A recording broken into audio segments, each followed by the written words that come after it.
gets infested, they may no longer have to miss school as a result. Tanya Rivera has more.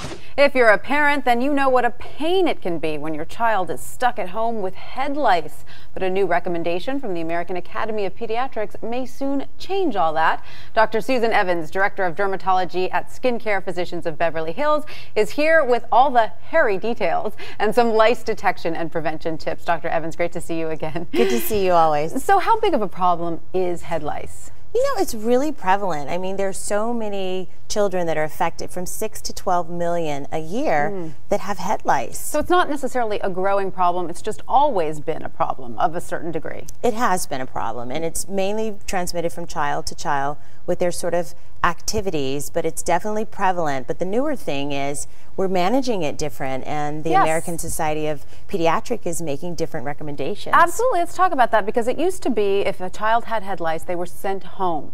Now the American Academy of Pediatrics is saying they don't need to be sent home. Right, and so if you're a parent that have to ever deal with your school and how they treat you, if in the event your child had head lice and you definitely had to stay away, then it's probably like unbelievable to hear that that child can actually go to school. But what they found is the lice actually, by the time you see it, is already past the stage where it can really easily be transmitted. So why not let the child stay in school and learn? Why not let the parents go to work and earn that it's really not helping the situation to have them at home? I love that. Very clear. And so let's break it down. Let's talk about lice. What does it look like, first of all? How do you identify it?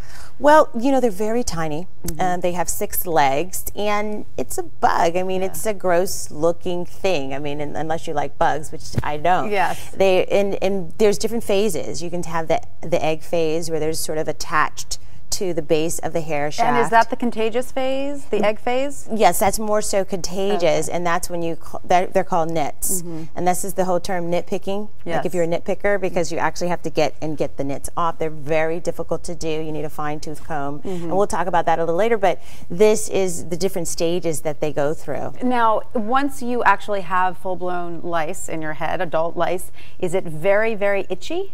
Well, it's irritating. I mean, clearly this is a parasite. Right. It lives on the hair, and it feeds off of the scalp. So you're definitely going to feel something in there. Now, if your children have longer hair, are they more susceptible to getting lice, or the length of the hair has nothing to do with it? You know, it has nothing to do with it, because the actual parasites love the scalp, and they like to be right near the hair shaft. And how do you get it? I mean, do kids have to rub their heads up next to each other, or is it enough to share a hat? It's an excellent question. You know, they're at like slumber parties, and they just do a lot of head-to-head activities. The girls are playing in each other's head. They're very close. Their proximity to each other is a little different than adult spacing, and they just get it from contact. Can it be transferred through brushes? Definitely. It can. It definitely can, and clothes and coats and you know, all their sort of things that they carry around. So it is fairly easy to spread. It is easy to spread. Now, you have some tips on how we should examine our heads and properly check out whether or not we have because the way you're going to find it on your children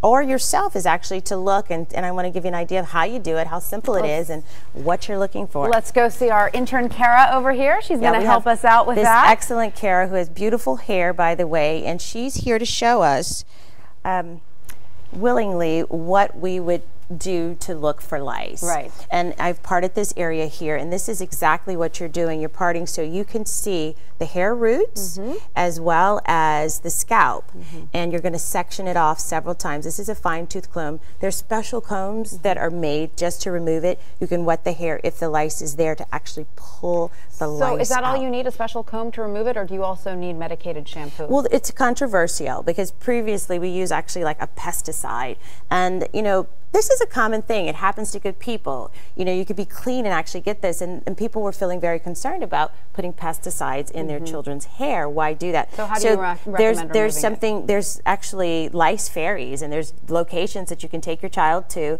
make it a very pleasant experience. They give the kids Nintendos or something activity. They wet the hair and they pull it through and they get it out, and they'll use other topical things that are not like chemicals and toxic to the kids. And important to remember, this is no longer linked to poor hygiene. It's never been hygiene. It's just, these are parasites that are opportunistic, and what happens is kids give them plenty of opportunities. Right. So that's what we love. That's what we love about our kids. They're active and they share, right? They do, they do. All right, Dr. Susan Evans, thank you so much for all this very important information.